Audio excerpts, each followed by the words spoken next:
Naniniwala ang chairperson ng House Good Government and Public Accountability na cover-up umano sa kontrobersya sa paggamit ng confidential funds ang hindi pagdalo ng ilang opisyal ng Office of the Vice President o OVP sa investigasyon ng House Panel.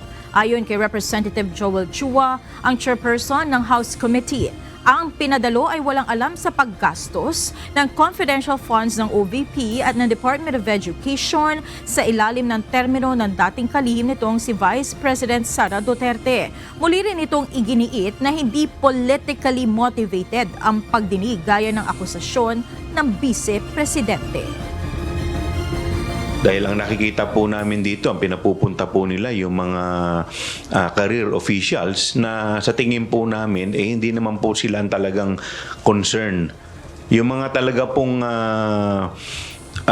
mga officials na directly involved dito, parang pilit po nilang hindi pinararating. Parang nagkakaroon po ng cover-up dito po sa issue na to.